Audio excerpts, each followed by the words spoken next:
তো দেশ চালাইছে ভাই, বিএনপি দেশ চালাইছে, তার বাপও দেশ চালাইছে, তার বাপের আদর্শ তো সেইভাবে চালাইবো।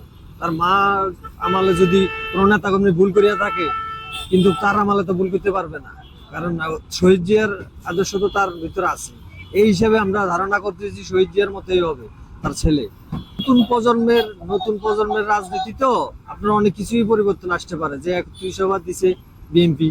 এই হিসাবে আমি মানে আমরা বুঝতেছি, সাধারণ জনগণ বুঝতেছি আর কি, যে এই প্রক্রিয়া দৃশ্যে যদি দেশ চলে বা 31 দফা যদি চলে, তাহলে অনেক কিছু। আর তাছাড়া ওর নতুন তার বাপের আদর্শ নিয়ে রাজনীতিটা করবে, দেশটা পরিচালনা করবে। এটা আওয়ামী লীগ যে ভুল করেছে, এই ভুল মনে হয় না করবে, কারণ বিএনপির পিছলা জীবন দেখে বোঝা যায় যে বিএনপি ভালো, একমাত্র তারেক রহমানের তার বাপের আদর্শ বজায় রাখবে।